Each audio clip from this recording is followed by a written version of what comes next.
Hello, and welcome to another exciting episode of the Comic Book Chronicles.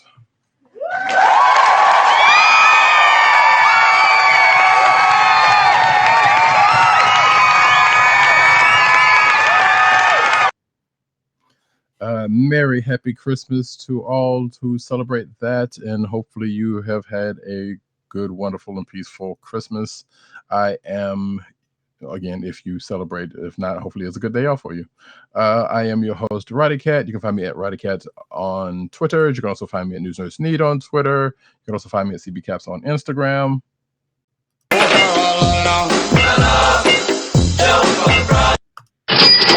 This is actually going to be the last one of those for the year, so that's I'm actually appreciative of this for the moment, but we'll talk about that later. And that jaunty laugh that you just heard, along with the sound effects, is courtesy of one Agent_70 on Twitter and Instagram. What's up, everybody? Merry Christmas. And actually, we are recording this on, I don't know if it's Happy Boxing Day or not, but that's what it is. Well, it is definitely Happy Kwanzaa. There you go. And yes, it is Boxing Day. I believe it is the 26th. Right. No, but I don't know how you say if it's Happy Boxing Day or not, or if you just celebrate Boxing Day. So, yeah. Alrighty. And Brooklyn in the house, without a doubt. Get one of those in while we at it. Not with us tonight is one PCN_dirt on Twitter, Pop Culture Net on Twitter, popculturenetwork.com and his umbrella sites therein. And the Osiris that is Ish, Tim DOGG98 on Twitter, CB Cron on Twitter, that is the Comic Book Chronicles Twitter account, theclicknation.com and theclicknation on Twitter, that's TheKliqNation, and of course, Comic Book Resources, where he's over there writing his face off. Go check him out, give him some clicks, all the love. You can find this here program on the Coast of the Podcast Network. That's CSPN.us. Do it today. You can also find this here program on your podcast perusal place of choice, whether it be Google Play, Apple iTunes, aka Apple Podcast. Apple? What was that? Some kind of Australian thing that was going on? But well, anyway, I won't do that. Spotify and the Coastal. Geez, one little thing, it just screws me up. Coastal of the Podcast Network's SoundCloud page. It's the day after Christmas, folks. Give us all a break. You know what? I can't barely use that excuse. If I'm sure if we go back, but yeah, I'll take it. Man, that was some good whiskey. I forgot to tell you, I had some good whiskey last night. Top notch stuff. Anyway, we are here tonight because it is Thursday, and we do record on Thursday nights, most Thursday nights, unless it's movie protocol night or just so happens to be a holiday. 9:30 p.m. on Google, on the Click Nation's YouTube page, just to get that out of the way. And we're gonna start with the comic books of the week, which are not that many. Right, there are very few comics out this week because of the Christmas holidays. So yeah, I can't say less than a handful because there's actually more than that. But as far as the major ones, more than likely, it's still not a big cropping. But yeah, we're going to start off this week with. I was about to say, just keep in mind, just for ladies and gentlemen out there who are into the behind the scenes stuff, there are no active monthly DC titles out this week. That is correct. Yeah, and the only other DC title that was out was none of us was reading it anyway. And I think it's digital first. Right. So, but if you like Rooster Teeth stuff, RWBY is out. So, if you're reading that, go for it. Anywho, we are going to start, though, with Marvel Comics' Incoming #1, which is basically a big promo for everything that is coming in the next year. So right, I don't have to talk about that. Let's move on. No, I'm just kidding. There's a lot to digest in this. I mean, one of the book's shortcomings, as Roddykat mentioned, is that it really does play out much like an extended previews comic of the major events that Marvel is looking to promote this upcoming year for 2020. it's under the guise of a coherent, somewhat cohesive story that starts out as a murder mystery. And while I guess the first third of the book, I guess we can sort of break it into thirds. The first third of the book is somewhat cohesive in that the characters that are highlighted are actually working this particular closed room murder scene. Actually, I would go so far as to say it's probably more than, I would say 2/3 maybe, because it's not until, or if you want to break it in half, like half the book is probably that, and then once it starts going into, well, here's what's going on over here, just so happen to, like, basically when they get to where to the other Illuminati jumps in, Mm-hmm. the not Illuminati jumps in, and it's like, well, we'll make a bunch of calls. After you get past that, that's when it starts to lose it Right. Well, for me. no, I understand, because what it is they're basically checking in on all of the various corners of the Marvel universe at that point. Mhm. And then they wrap it up with they do a small wrap on the murder mystery, and then they also do something that is, I think, going to make fans of the Young Avengers happy, which is reintroduce this team of characters into the Marvel universe proper after many years of not being around. Well, I was going to say that about New Warriors, but yeah, you could, yeah, I would say, except for yes and no, because it's not like they have the whole. I see what you're saying. You're right, Mhm. but they don't. It's not like they have the whole team together. Like, Right. basically, and the couple of people that show up here have been pretty much around lately anyway, in a book. So it's not like they got the whole team together. It's just like a couple of people who've actually been recently seen, like fairly recently seen. Depending on what you read. Right, exactly. I forget what Death's Head. what's that? Death's Oh, Head. Death's Head. Right. I mean, that's not exactly at the top of most people's reading lists unless you're a fan of Marvel UK. Yeah, and luckily, like I said, I was reading and then just so happened to see these couple of people and plus one, Kate Bishop, who doesn't show up here. Right. Who just happened to be around, and that's even leading to another event. Like, I was going into this basically thinking that, okay, this is going to be leading into an event on its own, and not just be promos to all of the other events that's about to happen, including the one big one that we kind of know that is coming in April, and that ends off this book. And another part of me was thinking, okay, maybe they're going to do something like Identity Crisis, or for some strange reason I was thinking that, because obviously the one dude at the beginning who seems like the question, Right. whom apparently if you've read Marvel 1000, you know who this person is, Right. or been around for like 80 years. What's funny is that the book actually starts out kind of reminiscent of Watchmen, and I know you may or may not have started reading it. Yeah.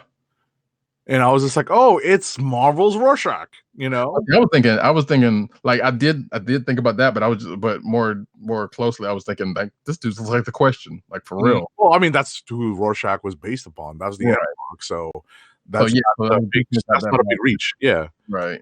That is not a big reach, but just getting back to the story itself, as we mentioned, it starts with this closed room murder mystery, but quickly expands to describing what's going to be happening in several of Marvel's key titles and crossovers that they're looking to promote. We also get to see just among a couple things, we get to see what is coming up very soon in the pages of several books, such as the Immortal Hulk, such as Captain Marvel, such as something that's happening that's cosmic, because we get some Nova stuff, possibly leading into the new Guardians book. Yeah, I believe so. Yeah. We get a big tease on what the Outlawed crossover is going to look like. Which is basically seemed like part of the Civil War. Right. It's teenager Civil War. Mm-hmm. So. And then Iron Man 2020 that they do. Oh yes, yes, Iron Man 2020. There is a nice sized bit of story devoted to leading into the events of, or what, excuse me, what Iron Man 2020 is going to involve, including the robot revolution. I thought you would have liked that little Herbie section of the book. I did like that, yes. Like there was parts of the book I did enjoy, like, and even for what it was a decent read, but it was just like the thing as a whole was like was kind of a letdown for me. Oh, what's funny is that I enjoyed it simply because, and I thought, well, let me just talk about one thing that I literally had just flipped to in our preview copy, and that is the current status of Johnny Blaze Ghost Rider. And touching on something that we've been kind of referring to over the last several weeks and months even is Mephisto's current whereabouts in the Hotel Inferno in Las Vegas post the Damnation storyline. Yes. So it's something it doesn't make it any better considering this is it, but if you feel you're probably about to touch on it. No, I was just going to say that it definitely shows us that is going to be addressed in upcoming stories within the Ghost Rider book. I would hope. I mean, that's what this little snippet of story seems to imply. Right. So, X-Men versus Fantastic Four also. They did that as well. On that too, yeah. So basically, there's a bunch of little things or a bunch of little mini events or whatever they're starting to touch on. Sure. Atlantis Attacks was another one, but we're kind of already that was been established. But so there were some questions I had in the course of this in the course of this reading of this. Like, okay, one, are we getting another new Warriors book? I doubt it, but at the same time, so there's a part where Night Thrasher and Nova talk, and I was just thinking, like, Nova's just basically recapped everything that just happened in Annihilation Scourge, which we talked about last week, so we'll have to go through that and everything that happened with him. And I thought to myself, wait, did Night Thrasher not get that call? Because pretty much everybody else was there. And I was like, because Night Thrasher calls Nova to get some perspective on some stuff because he's a part of this, whatever this non-Illuminati thing is going on. And I would be like, man, that kind of sucks. That's your boy, and you didn't even call him for your big space thing, and he's calling you for help for this other thing, and y'all supposed to be people. Like, that's kind of cold. Yeah, I was about to say Night Thrasher, and he's not necessarily cosmically inclined. Yeah, exactly. I was about to say that's the easy. They had Namorita. She's not either. Or Speedball. Was she out there? Yes. Was Speedball out there too? Speedball absolutely was there. You go back and look. Yeah, you can see him in the background. Yeah. That's funny. I know Firestar was there, but she's sort of borderline, Exactly, yeah. So I was like, yeah, there was a couple of them, like, I get, okay, Justice was there. It's like, sure, I could see him because, he's had dealings before. He's Astrovic. I was about to say, actually, in a different future, he's supposed to be in the Guardians of the Galaxy himself. So exactly. So yeah, it makes sense for him, but at the same time, it's like, okay, I see a bunch of new warriors in here, but I didn't see Night Thrasher, and then this happens. I'm like, okay, that's kind of messed up. That's funny. I did not look as I was about to say. I don't recall seeing Namorita, and that would have been, I guess, the one that sort of sticks out as a new warrior that may not qualify to be there. So, right. Either she or like half of them, realistically, right. I get why Night Thrasher wasn't there, but at the same time, it's like, okay, these other folks are there, and the other folks there are still. Yeah, exactly. It's like he wasn't on the group text or something, right? Yeah. So I'm like, okay, that was weird, but it was funny though. I was like, so outside of that, like, there was a couple of things I didn't, because I know you've been reading Captain Marvel, right? And that whole bit with her and Jessica, I was like, when did she get a Batcave? Oh yeah, no, that's been a while. Yeah. So I was like, so the stuff like that, but whereas kind of actually what it did make me want to do was like I kind of said beforehand, like, if you didn't read Marvel Comics 1000, which you did, kind of makes me want to go read that and a couple other things like the Captain Marvel thing, which I had been intended to do at some point anyway. Right. Just kind of read some of that stuff to kind of get caught up on some of that. Right. One of the things that I mentioned in our conversation just prior to going live was that one thing I definitely appreciated in this book was that the regular creative teams on several of the main Marvel Universe comics contributed to this book in large chunks. So that really made it feel like it was something special. It wasn't just a slew of, and no offense to people who do fill-in issues, but it wasn't just a slew of, like B-, C+ level talent this is, a lot of this stuff was the A team on each book putting in a few pages, and it was great to see Jim Chung doing some interior work for a change, because he's been doing mostly covers for DC actually for the last several months. So it was nice to see some interior stuff. And I guess this book's not going to be published in, what is it, Brazil, or that library in Brazil? Oh, right. Yeah, they're going to have some issues with that. Yeah, they're not going to appreciate that this is happening again, but screw them. So yeah, basically, or because of that one mayor mayor president, rather, I should say. And it was funny that that was a story, that little snippet, the Young Avenger snippet that we're referring to, that Jim Chung does the art on, is written by Tini Howard. So I think she may have a hand in that upcoming Empire storyline. Right, which I'm glad to see her doing more stuff, because I've been enjoying the things she's been writing lately. So that's awesome. I think I'm sure what else to really say about that. Like I pretty much my last word on it is, like, it's an interesting read, I guess. If you're not caught up on what's been going on, this kind of makes you kind of curious about what's been going on, and Right. necessarily get you up to speed, but just basically say, hey, a bunch of stuff has been happening, and it's all leading into some stuff that's going into the next year.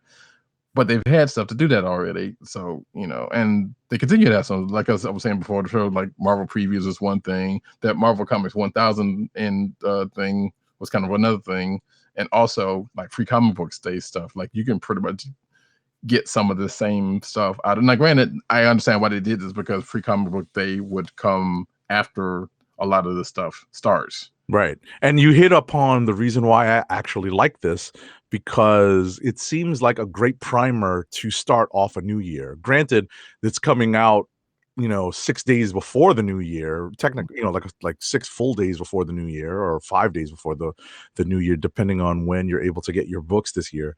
But what's cool about it is that, it's a primer, it's a launching point, and it's, what better time to do it, not after the new year, but right before, to say, hey, this is where you are. If you're looking to pick up on something that you like here, make sure to hit up your local shop, or to head online and pull up a digital subscription. So, I like the timing of it. I really do like it's almost like a yearbook for the year, for the entire line. Yeah, I still disagree with that, but yeah, but that's just me. Plus, and I think my biggest sticker point on it is, like, it's $10, and Right. It's $10. Right. It's a little heavy. What's funny about it is, and I agree with that, $10 is a little heavy price to pay for, a steep price to pay for this. I think we have avenues to do the exact same stuff, or some of this stuff. I should Yeah, I was about to say, I disagree with that, because I think the timing of it like necessitates something like this, but I do think $10 is a bit much, especially for something that kind of proves to be introductory for a lot of things for a lot of people. We actually fall in the minority on this, because we read so much that a lot of this addresses pretty much every title that we read, on a monthly basis. So it's it's not necessarily going to serve as a launching point for our reading, but it might do such a thing for several people who maybe pick it up for, it's kind of hard to pick it up for curiosity's sake at $10. That is another. It's also hard to pick up thinking that this is the start of an event, because they kind of build it as, they didn't necessarily say it as an event. So that is one thing for their favor, but at the same time, the way they promoted it feels like an event. So if you're going to do something like this, you kind of call it what it is. But at the same time, that's just me nitpicking. It's not necessarily. Sure. I mean, we can definitely, we can definitely take different stances on how effective this is and what the point of it is. But ultimately, I enjoyed it, and I think you probably enjoyed it too. You just don't agree with.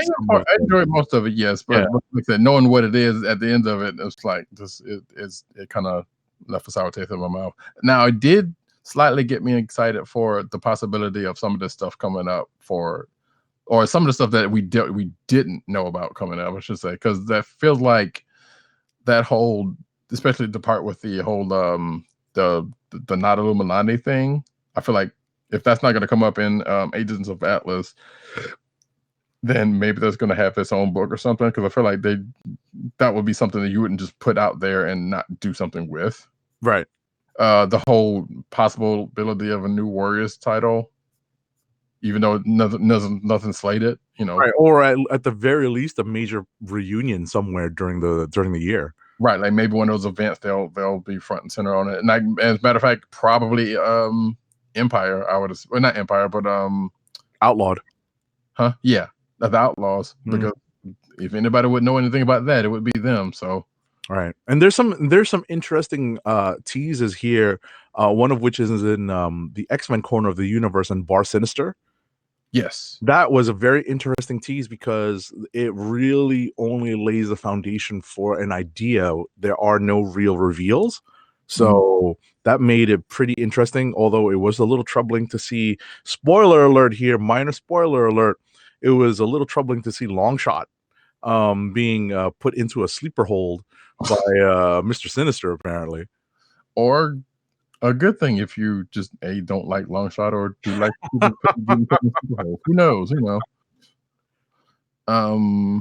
But yeah, like there was a curiosity there for me on that stuff. Because you figure the X-Books, there's a lot that can be dealt with over in that corner. So it's bringing us something up in this that technically didn't have anything to do with what was going on in the other parts of this book. Right. Which again was a problem for me. I'm like, okay. But at the same time, still stokes the curiosity was good.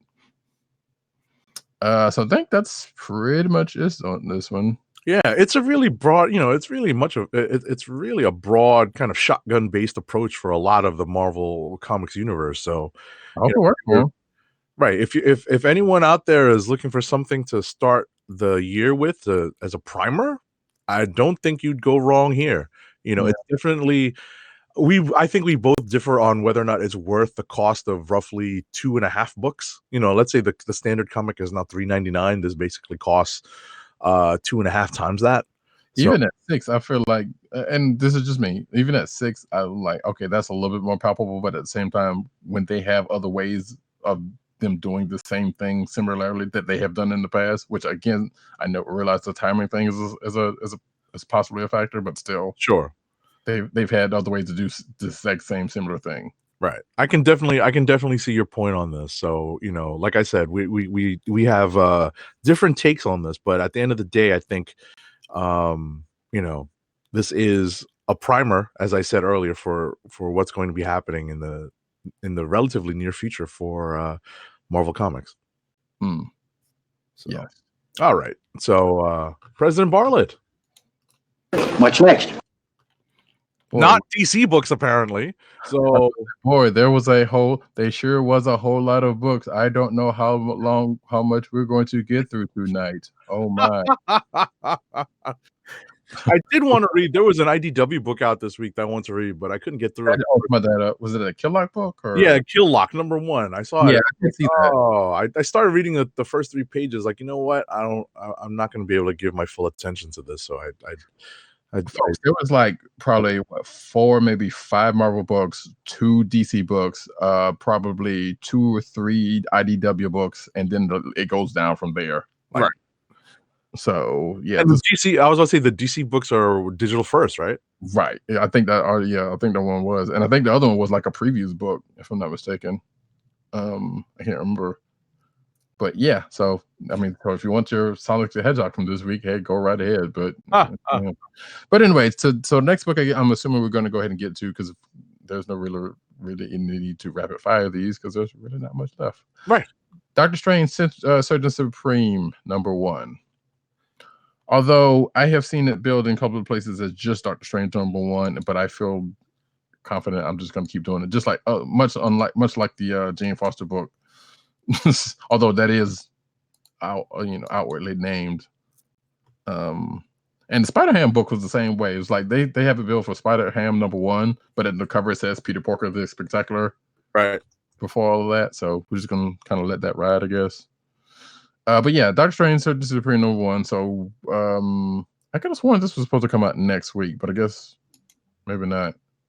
No, if I recall correctly, this was supposed to come out the week of Christmas. So. I mean, for the longest time now, as far as I can remember, this was solicited as being a Christmas release. So That and you wanted to be a good fella. what's that? That and you wanted to be a good fella. A You said as far back as you can remember. Oh yeah, right. But anyway, Call me Henry Hill today. nice. But no, I was just going to say shout out to Kev Walker, Right on this, because it's remarkable stuff.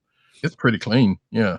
His work is mostly recognized in British books. He's a British comics artist. He's done mostly work on 2000 AD and Warhammer stuff, but his work on this was really remarkable. Yeah, it was good stuff for sure. And to get the ground, this book, I guess this is kind of Mark Waid's thing. So who is the writer on this? Because basically, who has done Doctor Strange volume previously, so no big surprise there. But whoa, no, that's me. Don't worry. Okay, just have to shut the cam off for a second, folks. No worries. And there he goes. I'm still here. I was about to say, like, we now go to still shot. But anyway, so we find our Stephen Strange in the midst of mixing his work and his after work life.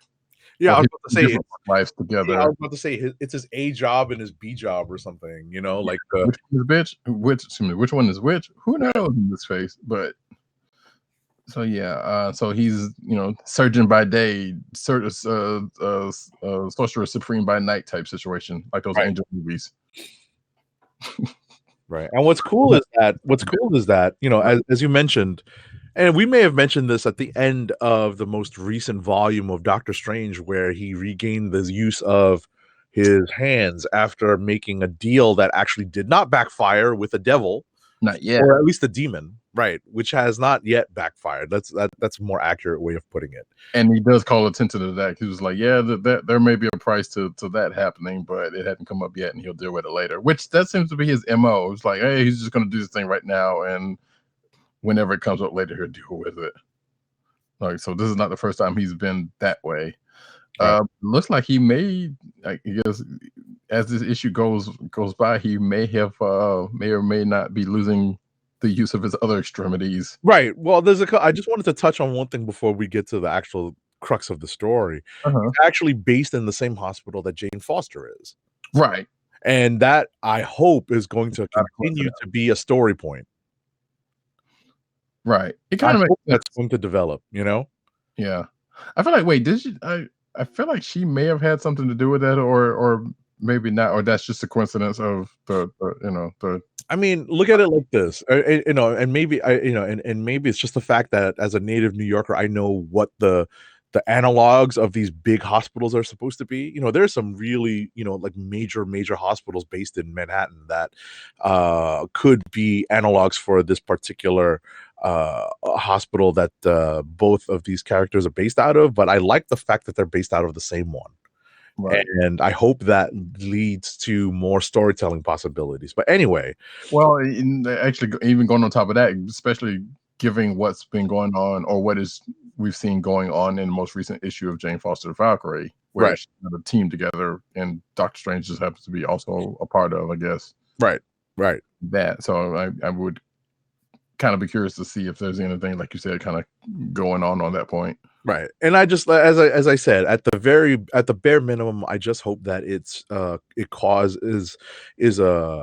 a means to more good stories for these two characters. So, the fact that they're working in the same place. So, but anyway, getting back to what happens in this book, what Roddykat was just alluding to is that, and, I referred to it in my notes. I thought that this was a well done first issue that turns the tables on Doctor Strange near the end of the book, and that's what Roddykat was referring to. Yeah, I basically said in my notes, he was like, yeah, so you just kind of hit the ground running, because first we see him, some inner monologue about his surgical duties and that they're in a little bit of course, a little bit of dip back into his history, as coming into being Doctor Strange, and then kind of bringing that forward to the crux of the story, which is, hey, guess what? One of Thor's old villains is back, and granted he's been around, but one of Thor's old villains is back, and it's got a slight upgrade to his arsenal. Yeah, it's a little bit more than slight because it's that one thing that helps to turn the tide. Right, and then a ruckus is called, and then Doctor Strange goes to investigate, and I guess I don't know if we can call it hubris in this point, but he thought he could get the upper hand, and apparently he once again misjudged his opponent. Oh, right, absolutely. So, which again, like I said, kind of turns the tables on him and dumps him. Yeah, I mean, it's a pretty remarkable sequence, where a character who obviously, we're referring to a character, and we won't spoil who it is because it is worth reading. But what's cool about it is that this particular character has gone toe to toe with Thor due to this magical weapon, and to see the tables turned on Doctor Strange so convincingly and so with an almost with an almost great sense of finality is kind of impressive. Right, but it also brings up the fact that clearly there is more going on here with said upgrade than once meets the eye, and we can pretty much assume that once whatever happens in the next issue comes, or the next couple of issues, or whatever this first arc bears out, Doctor Strange is going to get to the bottom of that, and and still yet try to keep his other day job right in check. So, but yeah, otherwise that it was a pretty good first issue of this book, and right. Looking forward to seeing what the next one brings. Absolutely. Just as a quick aside, just to touch upon a point I was making earlier, the hospital administrator, Regina Hagen, Dr. Regina Hagen, is the same character that she is in Valkyrie. So there is definitely crossover possibility and or crossover appeal for these two books. And I feel like Valkyrie and Doctor Strange. Right. And I feel like Hagen, I don't, because when I saw that name come up, I was like, wait, is that a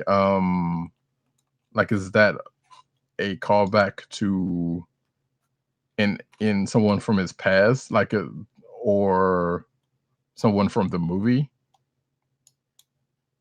outside of what's going on in Jane Foster and that? Because I feel like Hagen was a name that has come up before, and I'm probably just making that up because usually something is something until it's not. Right. No, but she appeared in Valkyrie first, so right. But I was just thinking, she's the doctor that busted her down to the morgue. Right. That's where we know her from the Valkyrie book. Oh, actually, there was one other thing that we forgot to mention, because there is someone who is also going to be working at the hospital that gets called up, and that is one Dr. Anthony Ludgate, right? Who, as we may know as Dr. Druid. Yep. Who was supposed to be dead. Well, that's what Stephen Strange thinks as well. So right. And actually, I thought that too, because in fact, I was even thinking his son was dead, but I know that's not the case because he's been seen fairly recently, and he wasn't dead. Right, in the War of the Realms. Right. So yeah, Dr. Druid, whoopee. I have a very much a dislike for Dr. Druid for reasons of he's done very bad things. He's done some very bad things, especially where in relation to the Avengers. Exactly. There's a very, very classic run of the Avengers where he causes a bunch of trouble. Exactly. Before, and that's even before he gets taken over by a Guardians of the Galaxy member, a current Guardians of the Galaxy MCU member, I should say. Right. So, which is even funnier in itself. But yeah, they never went down that line. But I get it. So yeah, Dr. Drew is going to show up in this book. I don't know how to feel about that, but that's going to be kind of interesting when it does, because I'm sure they'll have a lot to talk about. Not really. All right. Anyway. All right. Next up, actually, wait.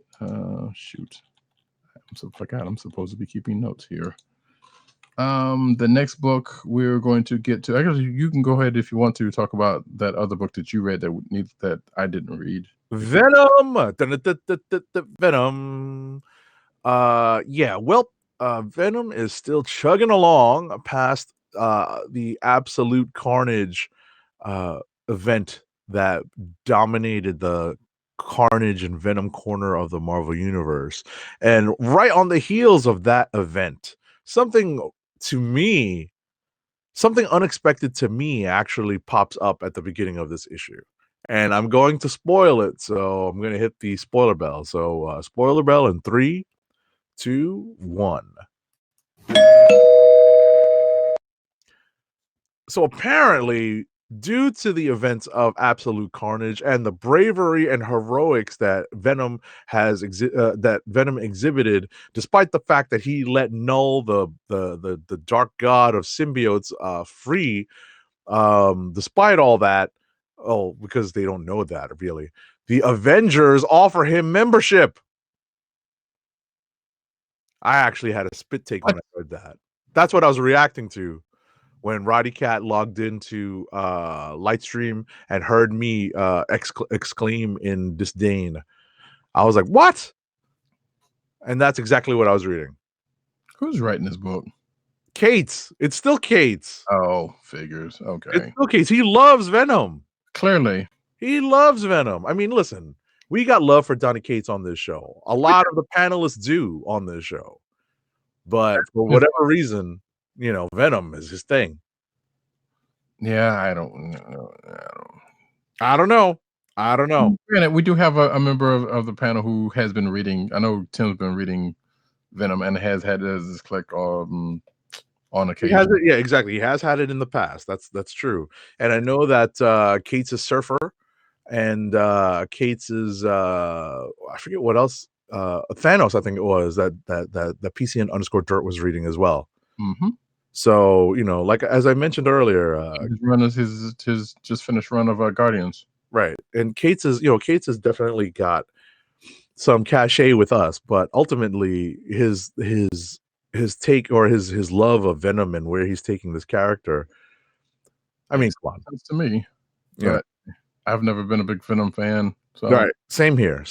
So that being the case, it definitely didn't read true to me, but at the same time, it's a little bit of fan service, as much as I hate the term, for Cates himself. Put that in. But what I kind of got a kick out of was, I guess, was just the reminder of what Venom's new status quo is, the fact that the Carnage symbiote is that he's holding on to it right now, and in order to deal with this, and in order to deal with, I guess, the coming Null BS that's coming, the KNULL stuff that's coming, he has borrowed a Quinjet to go to quote unquote Venom Island. It's an island that fans of Venom's solo adventures should be familiar with. So are they just gonna give Venom every Spider event title? Like, is he gonna have a brand new day? I don't know, but he's got a Spider Island right now, probably. And I'm just saying that because I have no idea what's going on in it, but that just sounds like what that's going for. He's gonna get a brand new day. He's gonna get Into the Earth. I guess. So, but just to quickly wrap this conversation on Venom, it's interesting to see the character still getting shine. I don't know what the statistics are for the sales on this book, but there must be more Venom fans out there than I thought. Or at least more vocal folks, let's just say. I guess. I don't know. Yeah, I was about to say, but if they're speaking with their dollars, then there are more out there than I thought. I suppose. I feel like better books have died before this, but yeah, exactly. But like I said, sales being what they are, I don't have the numbers in front of me. So yeah, I feel like sales have borne out way stupider things. But you're probably right. because I feel like we've seen sheets where like this book is doing better than these other books, but yet that book got killed. Right. So sometimes sales is a weird It's animal. just one factor, right? It's just one factor, right? But anyway, there is that. Let's get over to another spider related book of the week, and that would be Spider Ham #1, the Peter Porker Spectacular version. So no, I was going to ask, did you read the original Star comic series back in the day? yeah. Okay. But even then, like reading his origin, and I get it, it's kind of a take of a parody of whatnot. Like just like I have in my notes here, it's like every time I have seen Peter Porker's origin, like it still seems silly to me, even for comic books. Right. Like so basically, he was a regular spider who got bitten by a radioactive Aunt May, or excuse me, a radioactive pig, right, and turned into a humanoid, minus spider, making powers. Which that one also was a thing that was like, well, wait, he was a spider. Why didn't just keep that part? That doesn't make any sense. But anyway, he got his powers from a radioactive pig and became human, and now he's Spider Ham. And all of the obnoxiousness and jokes along with him. So he was another one, like, I kind of read, but at the same time, he was kind of a Deadpool foolish type figure for me at the time. Right. Where he was just like, like he was basically just the one big joke upon joke that really got obnoxious after a while. Right. That's what's funny, because I don't remember, because I just didn't read it when I was growing up. Right. I just don't remember the character being nearly as unsympathetic as he is. Like he's just not as sympathetic as Peter Parker. He's, it's a different universe. It's a different version. It's a different parody of the character. I just don't remember him being so disagreeable. Right, I feel like that's the thing that's kind of come up, down and back over the years with him. With him, I think, but I may be wrong about that, because I know I've seen a couple of stories where it's like, yeah, okay, like, yeah, I'm this, and I'm supposed to be. As a matter of fact, there was something from last year that was like, where I want to say he was talking to Howard the Duck in a backup story of something, and it was kind of all woe is me because of. Kind of in the similar, it was like, okay, well, I've done the Spider-Verse and Spider-Verse thing, and now I'm just kind of all bored and whatnot. And there was a similar story where a backup story somewhere last year where he's like kind of in the same mentality, right? But not being as obnoxious about it, and was talking to himself, and then having to have a talk with Howard the Duck at the time, and just got to a place. But in this case, he's just like, no, he's just his own obnoxious self in his own universe, and whatever happens in the course of this issue. So, which luckily is not enough. Well, I should say so. I know. Dirt would be like, unfortunately, but it's only a 5-issue miniseries. It's not an ongoing. We should make that point right now. But it's starting off the way I guess it was meant to. So, I don't know. But yeah, I kind of agree with you. It's like, yeah, he's not that sympathetic character, and like even when with him, like, granted, yeah, his turn in Into the Spider-Verse, and or at least some people appreciate it for who was voicing him, and his turn in the Spider-Verse initially, and whatnot.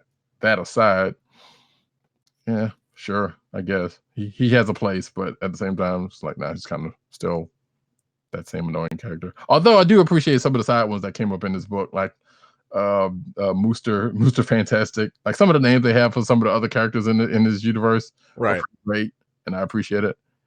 I still wait. What was Captain America's? I can't remember. Captain America, I think. I'm not sure. I think so.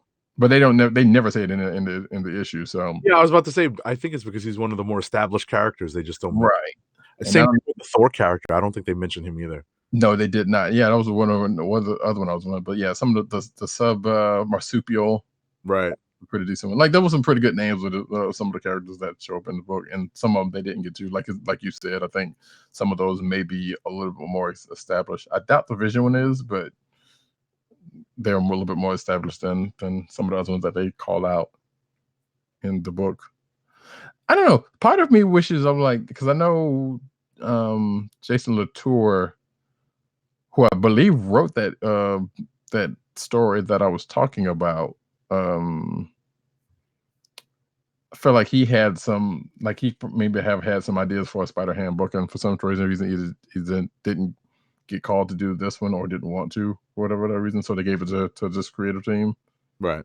Which is fine. But it's like I would have kind of wanted to see, what he would have done with it, especially with some of the Spider-Gwen stuff that he had that popped off in that issue. Right. So, but none of that shows up in here. In fact, yeah, there was no Spider-Gwen at all, come to think of it. But right. So it is what it is. Basically what ends up happening is like he's bored with his life, just to get to the meat and potatoes of the issue.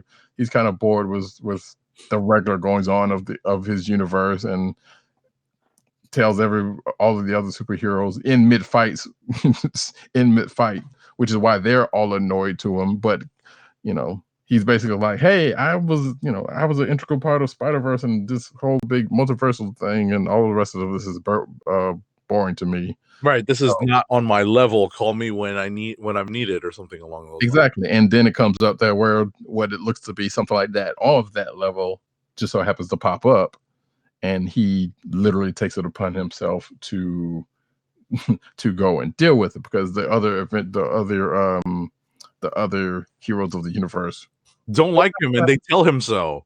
Right. Was not even trying to have him involved or even call him, for that matter. My favorite was the Black Bolt analog. Right. That was awesome. I think it was Black Colt. Black Colt, yes. And that was hysterical. Yeah, that was pretty good. Like I said, there was definitely some pretty good writing and some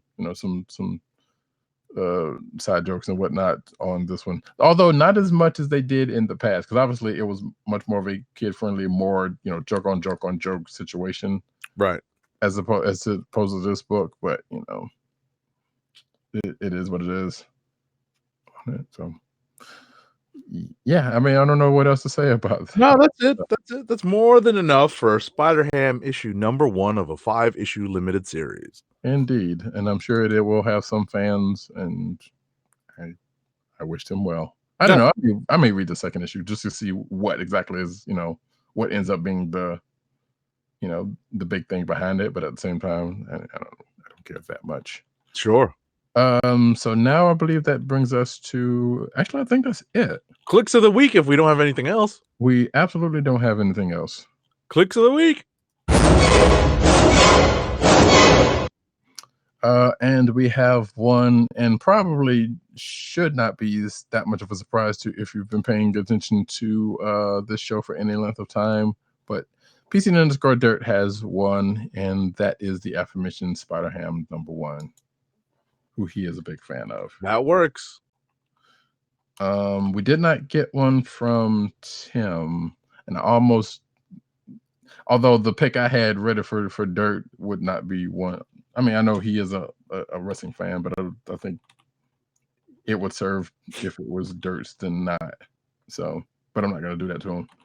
So, for ourselves, unless I'm gonna go with, as much as I liked incoming number 1, I thought that the solid work by Wade and Kev Walker on Doctor Strange Surgeon Supreme number 1 wins out this week. I second that emotion, actually, because there was really not much else to go on this week. Right, but it also was a very solid read. I think it would have been a good candidate in a normal week as well. Sure. So I really liked it. I liked that. As we were discussing earlier, I like the fact that a lot of the character traits, and obviously Mark Waid is no stranger to Doctor Strange's recent events and current status quo, since he's been the writer and architect of the current state that Doctor Strange finds himself in. So we still have a lot, as you mentioned, a lot of the same issues that have popped up in Doctor Strange comics, such as the Doctor's maybe ego getting in his own way, and maybe underestimating some opponents. But at the same time, he's also using his newfound healed hands for something good. Yeah, until maybe quite possible it gets taken away from him again or something. Exactly, in a way that we didn't see coming. Right. Because you figure, like, after 80 years, you would think someone would have thought, hey, give him back his hands. But that would still, but even if they had done that and it ends up being permanent, which would kind of be, I don't know, that would be kind of bad because, like, okay, the reason why he became Doctor Strange in the first place was because he could not find any kind of way. There was no magical reason, or no physical or magical reason for him to have use of his hands back, or for him to get use of his hands back. And now all of a sudden, here we go. So clearly, there's going to be something right that's going to be useful for it, I hope. Which Wade's,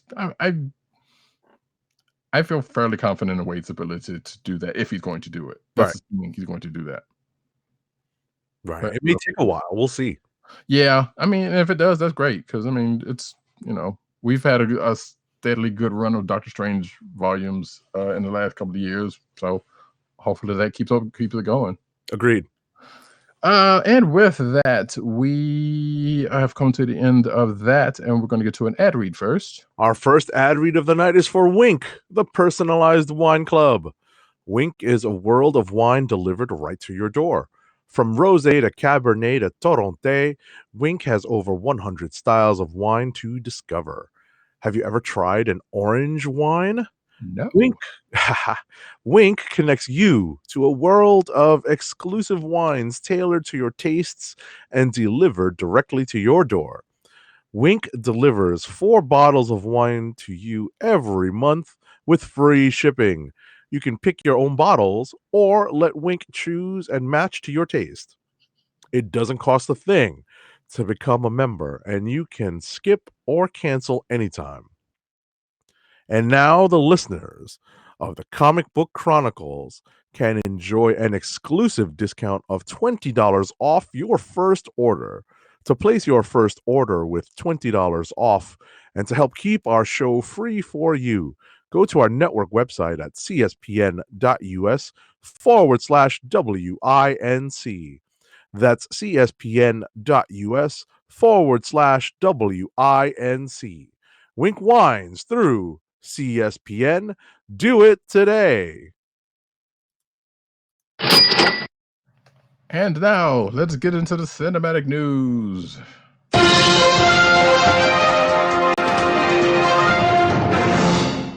And we got a little bit of news, but so not as much as we normally would. And I know It's a short week. Saying, thank God. Yeah, it's a short week. Indeed. And no surprise, Rise of Skywalker is still, kind of on people's lips, which we will do. We will go into in depth on our Treasury Redemption Treasury Edition that we are going to record in a couple of days after this recording. Yes, so be on the lookout for when that drops into your podcast feeds. Yes, probably by the time you get this in audio form, we will probably have been recording that, I would imagine. Right. Or in the midst of recording it, we will see. Or this might come. I know sometimes I noticed last week's show came out earlier than I thought it would have. So anyway, first up, Rise of Skywalker dominates weekend box office, opens below Last Jedi.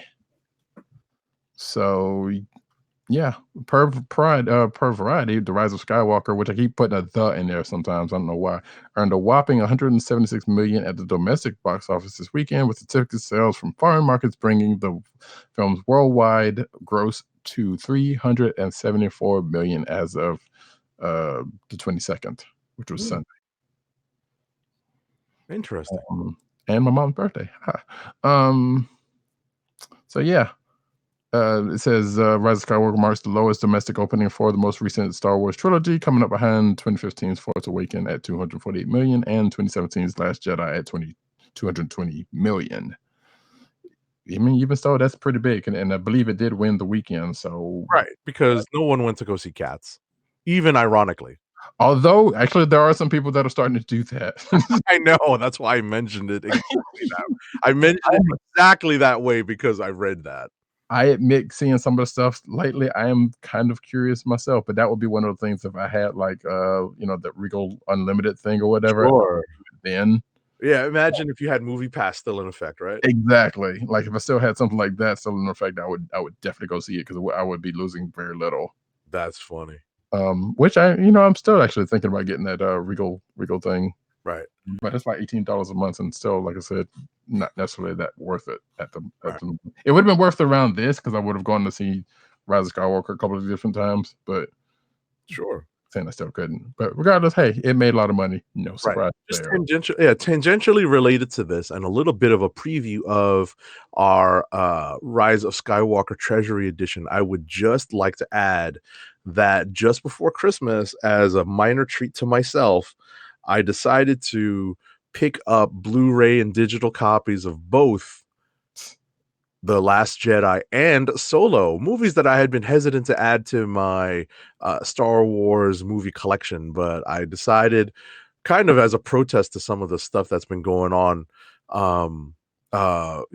with regards to Rise of Skywalker and the talk that's been going on. I was like, you know what?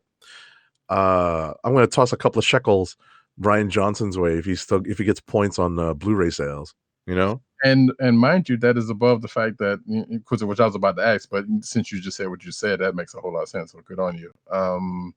The fact that these movies are on Disney Plus, which I know Well, not yet. Wait, No, not yet. They're not. They're on Netflix because they're right. Exactly. Their agreements with the streaming agreements with Netflix are not yet expired. They will be expiring relatively soon, probably within the next, let's say, 3 to 4 months. Oh, I thought they were okay, or at the very least, I thought at least Force Awakens was, but I guess okay. Oh, Force Awakens is. I'm talking about Last Jedi. Last Jedi and Solo are both still on Netflix. Sure. Okay. So, I mean, that was always the excuse I used for not adding them to my collection. But I was like, you know what? At the Christmas prices, I'm good to go. So, yeah. Actually, I didn't look at that what Amazon have for that stuff. But anyway, yeah, because I already got those movies anyway, so it doesn't really matter. Right. Actually, and there's speaking of that, as another side note before we move on, because there is another article which I didn't put in the thing. Maybe I'll put it in the clickbait section if I can find it again. It's basically a think piece about the fact that hey, Star Wars could stand to use Rian Johnson because of what he brings to the table and not rehashing things of the past to suit a certain limited crowd. Sure. I will try to find that article and put it in the clickbait section. Sounds good. All right, move right along. Yeah, I was gonna say next up, Carrie Fisher's brother reveals her emotional after-death letter. So, just days after the release of Rise of Skywalker, Carrie Fisher's brother revealed an emotional note that the actress jokingly wrote after her own death when she was still alive. About her own death when she was still alive. That is, that made no sense when I first read that. So, what does she say? I should open up the article, because it's not in our little summary. Oh, did I not? Oh, yeah, I didn't. Yeah. No, it's okay. All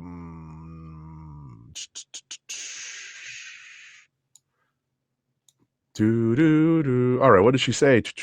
I am dead. How are you? Oh, okay. I'm not going to read the whole note, but basically, it's it's essentially it's a nice little comic note from Carrie Fisher, and it's about and it's about the end of her journey on this earth with us. Some would say in a particularly Carrie Fisher style. Oh, definitely. If you've ever been privy to her in interviews or whatnot, or around Star Wars junks or whatnot, you get a taste of some of that. So this is not outside of the ordinary for her, sounds like, or seems like. Definitely. So, but yeah, it's a particularly interesting read if you check out those show notes for that. And while we're at it, I will say that here I just pulled up I'm not going to talk about it, but it'll still be in the clickbait section. The Rise of Skywalker makes it clear Star Wars needs Rian Johnson. And granted, this is a CBR think piece, basically. Mm-hmm. So you can read that at your leisure. But we're going to move on to The Witcher. Mark Hamill is game to play Vesemir.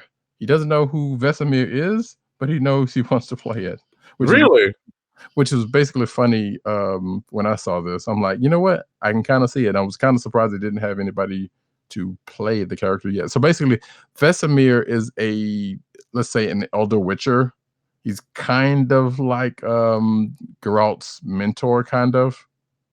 I guess from what little I know of the Witcher games. Okay. Like, bits and pieces of stuff, and I know, that I know the character shows up, or at least it plays a part.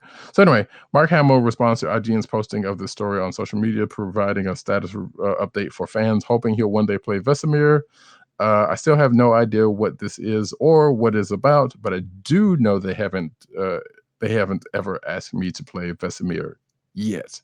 # calls my agent. And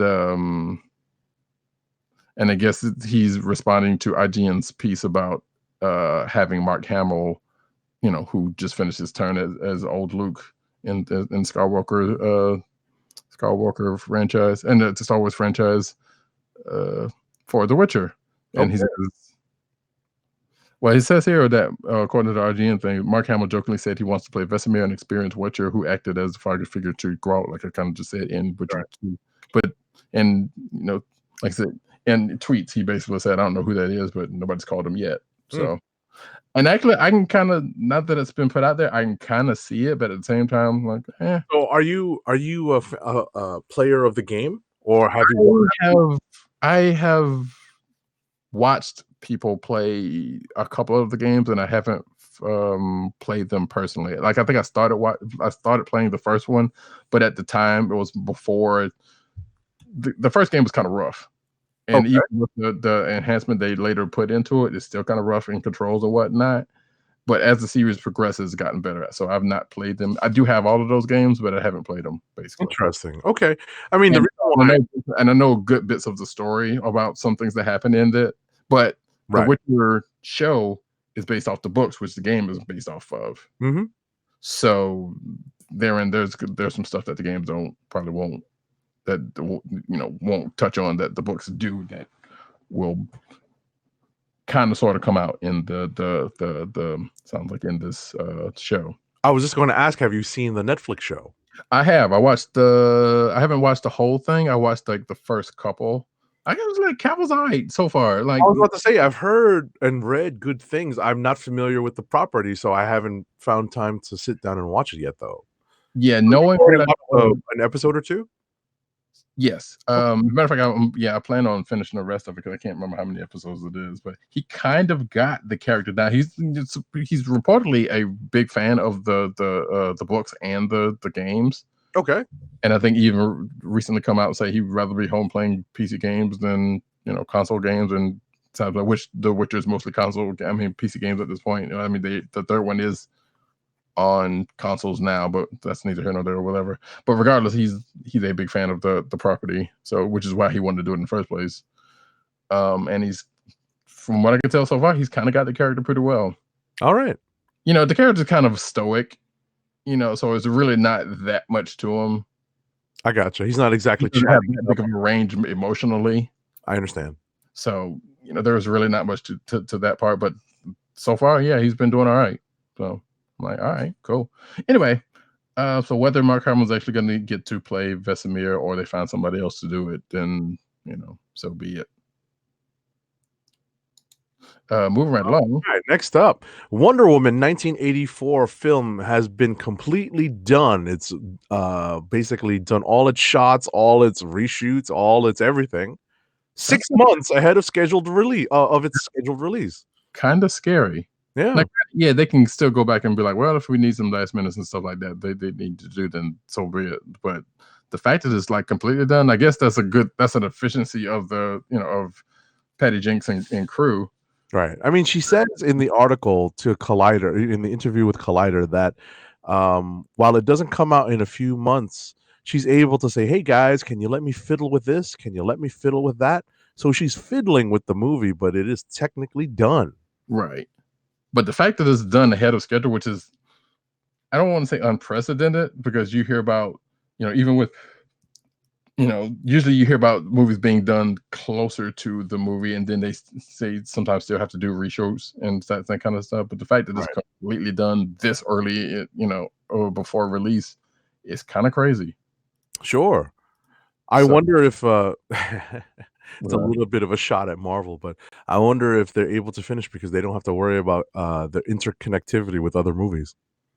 You know what? That's yeah. You kind of wonder.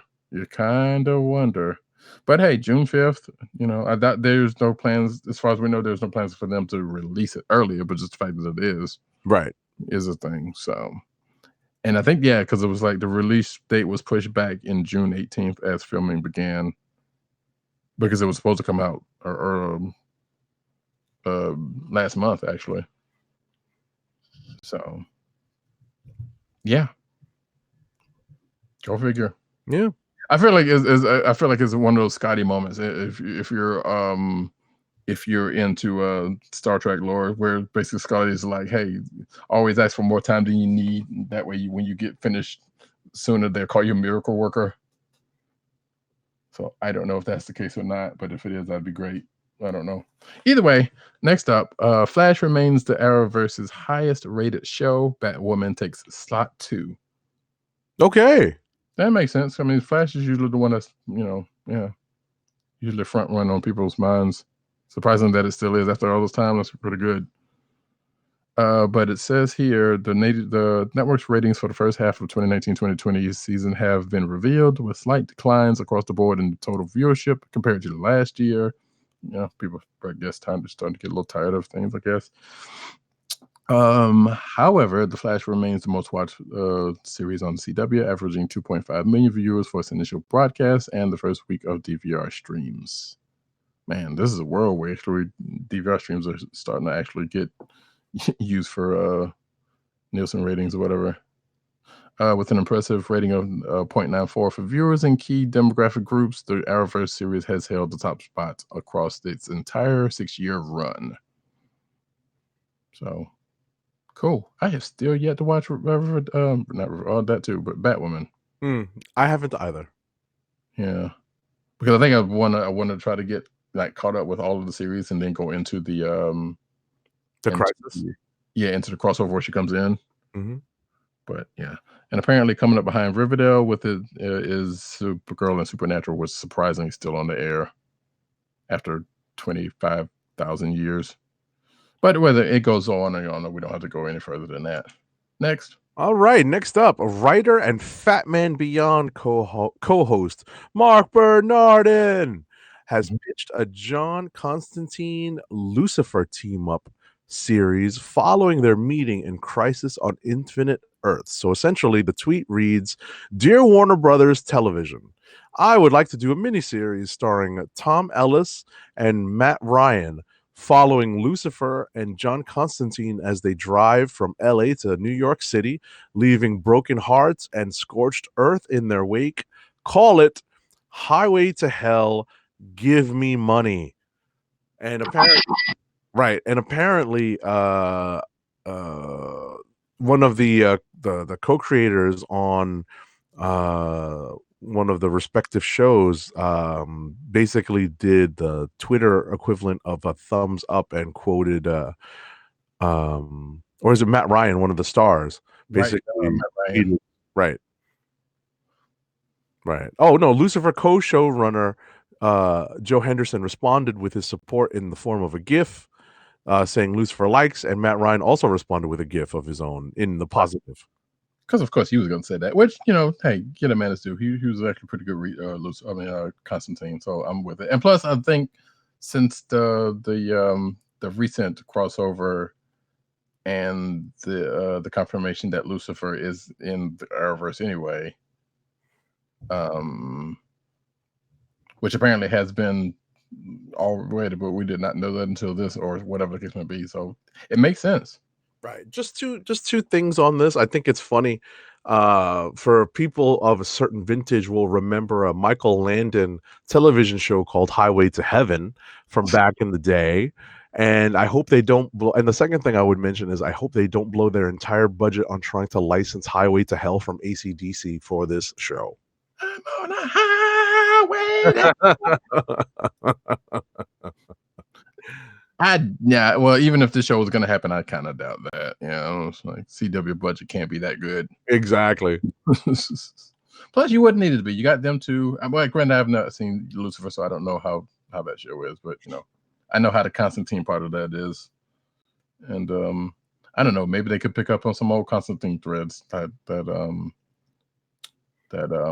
was, which reminds me of another article that I forgot to put in, but it was kind of a speculation piece anyway. So anyway, by the time I find out, we'll see. But next up, last in the cinematic news, Halo production on Showtime series has officially begun. So yeah, that Halo series is it's happening. It's gonna happen. Yeah, weird. No Luke Cage, as far as we know, in the casting, because Mike Coulter played a Halo character in a mini series. Oh, okay. Yeah, before Luke Cage. So, but yeah, apparently, according to Halo Waypoint, which is the developers site of the Halo video games, yeah, it's on the way. So they're doing a thing. So yay, I guess. I don't know. And that is it for the cinematic news. I would like to call people's attention to the clickbait section real briefly for this one story in particular, and also in addition to other stuff in the clickbait section, because hey, you know what? Hey, there's a lot of good stuff in there. If you love Star Wars, never let anyone tell you that you shouldn't. It is a think piece from CBR. And yeah, it's lately, or at least within the last, say, 4 or 5 years, I guess, or however long Twitter's been long, it's been increasingly more popular to not like Star Wars and other things for whatever stupider reasons. But I'm like, but basically what this article is saying is like, hey, if you like Star Wars, don't be ashamed about it. You know, in whatever way you love it, however long you love it, don't let people tell you that you're wrong for what you're thinking, for not liking something. Mm-hmm. You know, and that and also I guess that comes in with the not controversy, which all the hubbub around, you know, whether people like the Rise of Skywalker or not, because you know there's a lot of that going on, which not surprising given the last couple of movies. But right. And tune in for our takes on the next edition of Treasury Edition. Indeed. So we move along from that onto the comic book news. We transition.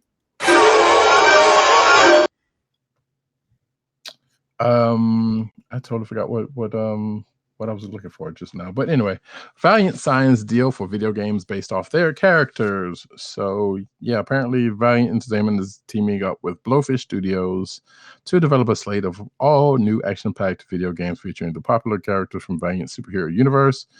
This will be the first multi-platform Valiant video game since Acclaim's acquisition of the company back in the 90s. So yes, so folks of a certain vintage will know, especially if you're into video games, that there were a bunch of licensed video games of all sorts, and Acclaim was one of the purveyors, for better or worse, for some of that stuff. And I believe there were some there was like an Exo Man of War game and maybe a Bloodshot, and there may be a few others. They weren't that great, but still they were there. I never even saw them, but I definitely remember Acclaim of acquiring Valiant. So yes. So that was a thing that actually happened, and Valiant has changed hands since then. A number of times, I believe. Yes, that is also true. So now they're trying to get into the game, not unlike Marvel and DC, which granted DC is, you know, owned by Warner Brothers, who has a significant video game side to it, thanks to acquisitions. Sure. So yeah, so look out for that, I guess, in the coming couple of years. Speaking of Marvel video games, though, new Marvel Ultimate Alliance 3 DLC downloadable content is now available. The Rise of the Phoenix, a downloadable content for Marvel Ultimate Alliance 3, The Black Order, is out now. As with all of the game's DLC thus far, there's a smattering of free updates in addition to the paid stuff.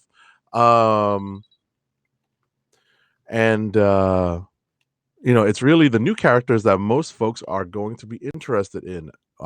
Rise of the Phoenix brings the X-Men fighters Cable, Iceman, Gambit, and Phoenix to the video game as unlockables. And there's also a whole bunch of other stuff that people who play this game will be interested in. Yeah, I have not gone back to this game since that first DLC, the free DLC with Cyclops and Colossus got put in for free, but this is the second paid DLC. So yeah, some good stuff. I need to go back to the game. It was actually pretty decent. A little challenging, but given who was behind it, that slightly makes some sort of sense. Sure. Because Team Ninja likes them a challenging game, and Marvel Ultimate Alliance, hey, it's good regardless. Moving right along. Speaking of video games, Marvel's Avengers explains differences between single play and co-op missions. Square Enix has been out there working, head down, working on some stuff. And hopefully that game continues to be good when it shows up. But yeah, they took some time to describe the differences between the single play and the co-op missions, which sound like on their own, didn't need that much of an explanation, but nevertheless there is. So let's see. It says the hero missions will comprise the action title single player campaign, while the Warzone missions can be played with anywhere from 1 to 4 players.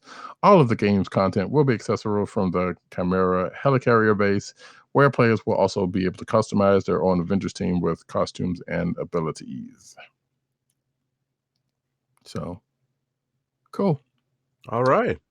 And there's a Yu-Gi-Oh game coming to all platforms, so yay, I guess. I like Yu-Gi-Oh. Let me stop. Next up, Marvel's Thor Hammer Mjolnir Toolkit is now available for electronics. So I guess there's going to be a computer toolkit. So if you recall, there was a similar hammer that was a similar toolkit in the shape of Mjolnir, but it had like actual tools like screwdrivers and hammers and stuff like that. Right. So this one is more geared to more electronics focused stuff, like smaller screws, things that you would need for electronic components to work on. Right. So yeah, so I guess a different tool for a different job, I guess. Exactly. So yeah, you can see little tool bits and whatever this is, and Allen wrenches, and I can only just imagine having that at a certain job. And having used to work a job that has to use Allen wrenches to fix stuff. Yeah, I'm like, I can see whipping this out. I believe it. Sorry, it's okay. Next up, Disney World's $200 lightsaber can change colors with this hack. Wait, so you have to hack it to make it change colors? So, to say, hey, yes, but it's not that hard of a hack. So basically, the TLDR of this is that the color of the lightsaber has to do with this RFID chip, right? And you can reprogram the RFID chip if you have a hand scanner and some instructors. So it's not that terrible of a hack job, but you can do it, yes. So, and I guess because they probably just put whatever part of the handle or whatever that has the RFID thing on it, and that just does the color in itself. So yeah, there you go. So if you're feeling particularly Sithy, you can hack it and make it red, or if you want to stand out in a crowd like Sam Jackson, or you can have the much fabled, I would assume you can have a much fabled gold one, but gold yellow, yeah, we'll talk about that in our Treasury Edition. You gotta love the promo, the inner promos during this podcast, ladies and gentlemen. And yes, I don't know if they. Well, and I will say this: I don't know if they use this particular history, but there is the history that. Well, there is that one came from somewhere. Right. I would say. At least I know of a place that came from. Not necessarily whether they use it for that or not. But anyway, yeah, we will talk about that when it comes to it. I still want to go to this place, Oh, of course. but I haven't been. I think it's at Land, not World, correct? Because I think it's supposed to be coming to World. No, it's already at World. Is it already World? Okay, I know it was at one, but it was open at the other Right. lake. You're absolutely correct. It started at Land and then eventually opened at World. But I am under the distinct impression that it is at both now and has been at World for a while. Okay, cool. Well, then Although Google will help us on this while I read our next story. Yeah, no, right? One of the biggest additions to the Star Wars universe in years has been, spoiler alert for anyone who has not watched The Mandalorian, or if you have been under a rock and not have any access to social media.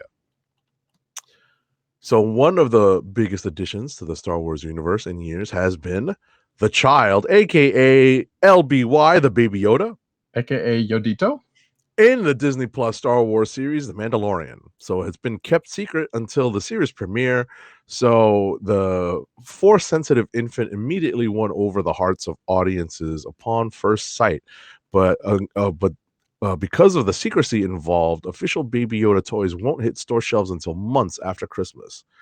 And showrunner Jon Favreau revealed the idea came from his Lion King colleague Donald Glover. So blame him.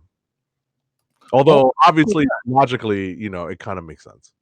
Yeah, so basically, it's like, hey, people. I guess they were talking. And it was like, hey, people like surprises. Beyonce put out her whole slew of albums on surprise and so big. So and there are not many. There are not many attempts, much less actual surprises that happen nowadays, especially in media. Right.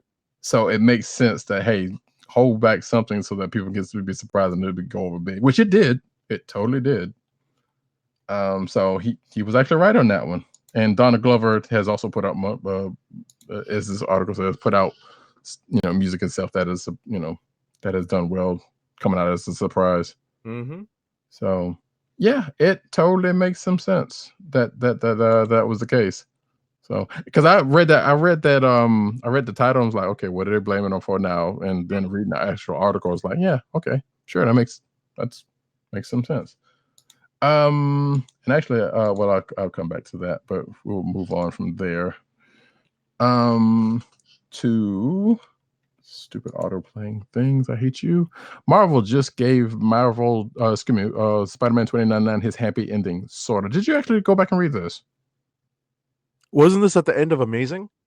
Yes. I did read it. Okay.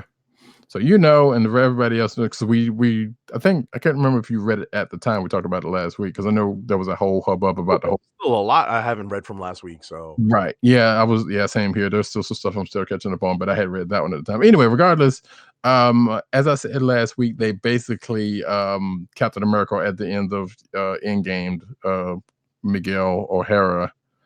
And that's what they basically talk about here. Mm-hmm. But also in terms of what ends up with something else that happened in 2099 Omega. So, which, whatever. But it happened. Moving right along. All right, next up, Fantastic Four Grand Design revealed that possibly spoiler, but definitely not, because Tom Scioli was off doing his own thing. No, I think he was off doing his own thing. Yeah, he's definitely doing his own thing. Right, he's definitely off doing his own thing because in Fantastic Four Grand Design, he revealed that Reed is probably not Franklin's father, Reed Richards, that is. So, and dropped several hints that it is probably the Submariner who's his father. So, good job, Tom Scioli. I'm being sarcastic. Yes, yeah. If you couldn't tell, I'm being sarcastic.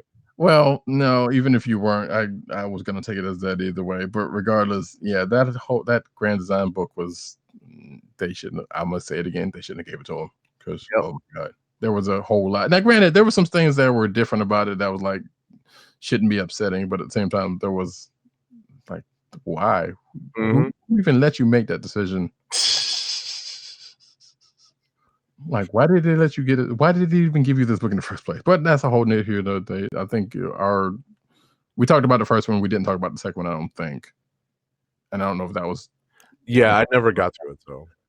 Yeah, I think I did. I'm not sure if I did either. It's just as well because that first one we didn't care that much about it. Anyway, next up, the anti-Ghost Rider. Marvel just introduced a terrifying spirit of limbo. So I think we were talking before the show about the Ghost Rider, the current Ghost Rider series, and issue 4 came out last week, which neither one of us actually got to. But regardless, yeah, so apparently there's a spirit of limbo. That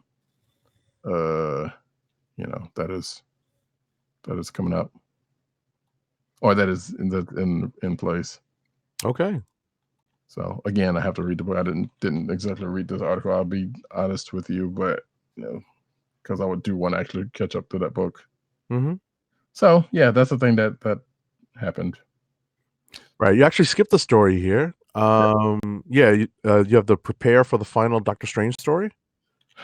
Oh, I must have deleted that one by mistake. Not deleted it, but I must have hit X on it for some stupid reason. No biggie. I'll just cover this very quickly. Yeah, do that. Prepare to witness the unforeseeable end as the Sorcerer Supreme makes his final journey through a cyberpunk sprawl that forgot about magic in Doctor Strange: The End #1.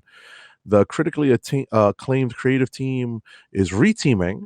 The team is Leah Williams and Philippe Andrade, and it's going to be coming out in February 2020. Appears in a month from now.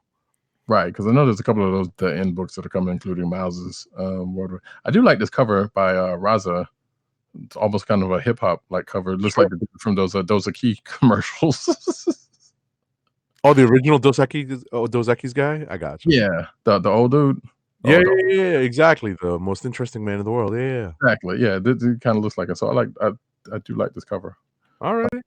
Anyway, so let's see. Where are we now? Let's get that one. Birds of Prey. Yeah. DC's Birds of Prey #1 pushed back 5 additional weeks, aka until after the movie. So it was originally slated to, or at least it's slated to be released on January 29th.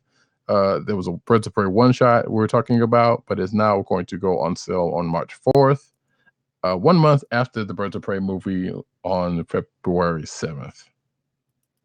That's odd.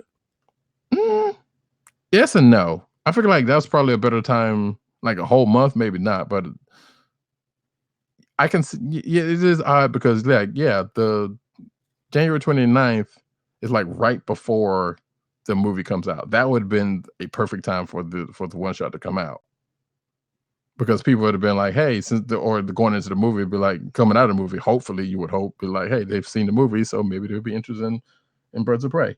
That doesn't stop that, but at the same time, not having a new book like right there is an odd choice. Right. You would think it would be out at least the first Wednesday after the movie, right, or the Wednesday right before the movie releases. So yeah, so I agree with you. That is a very strange decision. Like maybe they're changing something in the one shot that are more in line with the movie or something. I don't know. I doubt that. I don't know. It doesn't necessarily say here as to why. And again, that is a message that we've gotten more often than not lately.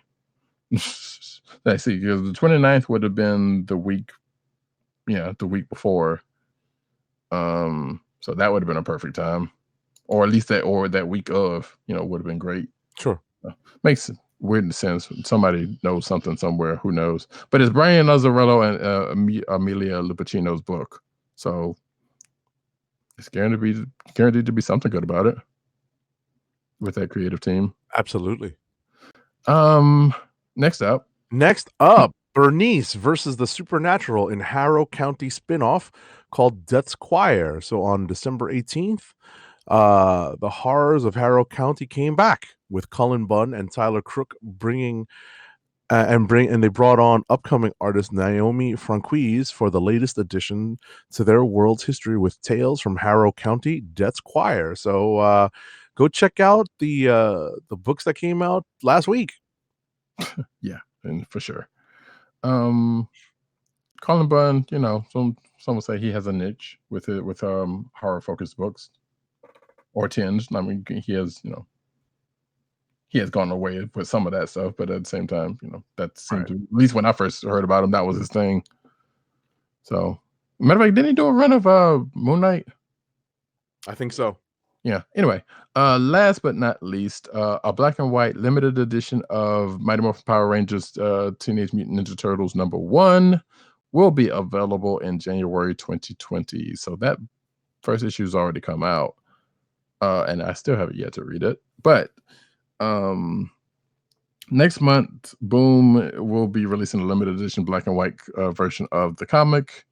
The person who wrote this article seen the cover and it looks pretty cool. If you're watching the video, and sometimes you can see said cover on the screen. It's just it's not a bad look. I need to go back and read that actually. Like I said, it will be available at select comic book shops on January 29th of next year. And that, folks, is the end of the comic book news, and we're rounding out the end of the show. But before we do that, and before the ad, I found the article, which I'll put in the show notes, about the Constantine TV series may be revived on HBO Max with Matt Ryan, which was a story from a few days ago. It's now, granted, it's a rumor, so it's nothing's set in stone about it. That's one reason why I didn't necessarily put it in the thing. But there may be some strong sources, surrounding this, so it could very well happen. Which I feel like that's probably a closer place for that NBC show to have landed as opposed to NBC. Like, it was doing all right, but obviously it being on network TV, there were some things it couldn't do. So, but that was a good show. Hopefully they'll take out from where they left off. If this actually does come to pass. And the other thing was the Galaxy Edge is open in both land and world, apparently, as of August 29th. There you go. So that's when world opened. So hit your respective coasts. Hopefully one of these days I will try to. Now let us get to the last ad read. Our last ad read of the night is for Blue Apron. Blue Apron's meal delivery service brings fresh ingredients and incredible recipes delivered weekly to your door. Skip the grocery store and make incredible meals at home with Blue Apron, always shipped free right to your home. And now the listeners of the Comic Book Chronicles can get $30 off your first Blue Apron order. To place your first order with $30 off and to help keep our show free for you, go to our network website at cspn.us. That's cspn.us. Then click on the Keep Our Podcasts free link at the top of the page. From there, scroll down to the Blue Apron link and sign up for your first order. Blue Apron through cspn.us. Do it today.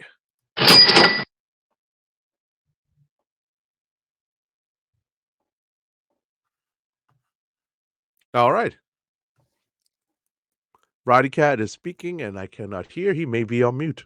Oops, sorry. I did mute myself for you doing the ads. My fault. So anyway, as we get to the last few minutes of the show of the last Comic Book Chronicles, official Chronicle for Comic Book Chronicles of the year. Good God.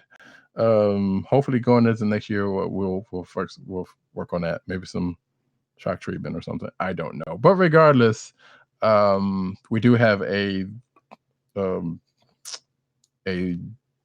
Treasury Edition that we will be recording in a couple of days. We will definitely be back next year with not only new episodes of Comic Book Chronicles and the end of the year Comic Book Chronicles special that we know you all love and adore.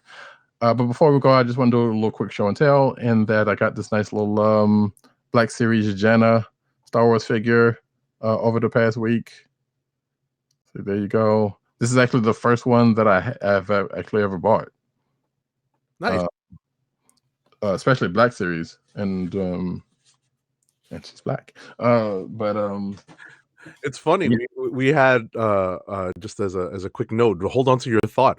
I actually was on various toy websites and our one of our show sponsors, Amazon, looking for specific Star Wars Black Series figures that I was thinking about getting. You know, not just the original trilogy heroes, but some of the animated series characters who I think need some more love. So I definitely.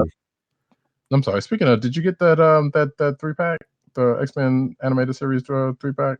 Animated series? Yeah, you remember they had the Jean Grey and the Scott and Wolverine?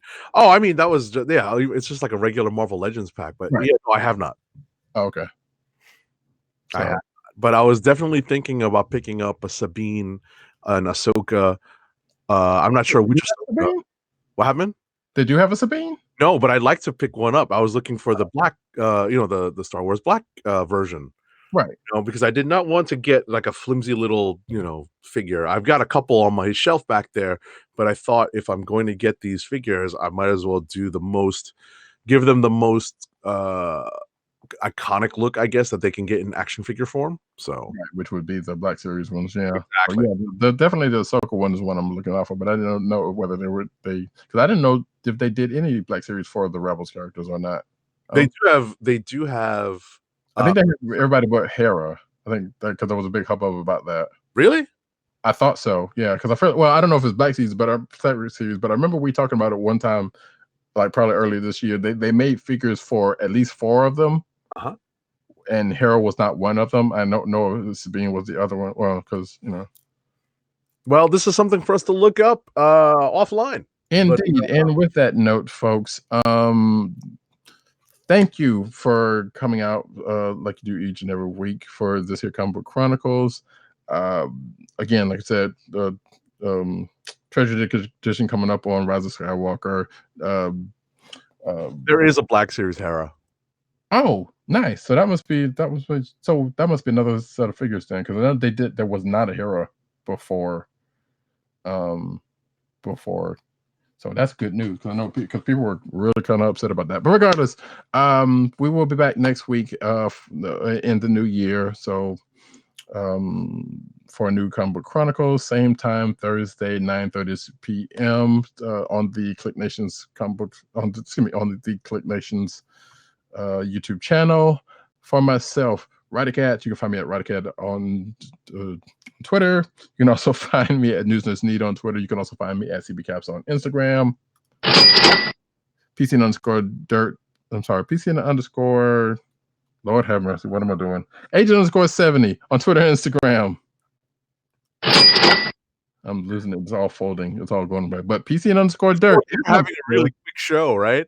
Yeah, I know, right? Just all thrown off. PC_dirt on Twitter, Pop Culture Net on Twitter, popculturenetwork.com, and all the umbrella sites they're in.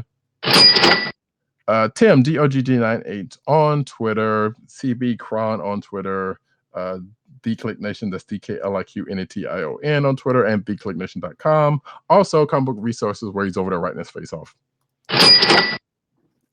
And with that, folks, have a great New Year's and have a great rest of the holidays, however you choose. Kwanzaa, Boxing Day, all that kind of good mess. Merry New Year! Exactly. Oh, man, I got to get that for next week. I'm glad you said that. Anyway, this is the Comic Book Chronicles. Thank you for correcting my English, which stinks. They can't hear me, but that's fine. Whatever. Anyway, let's end the show. Bye. Peace. One. I love it when a plan comes together. Good evening, Rick. Would you believe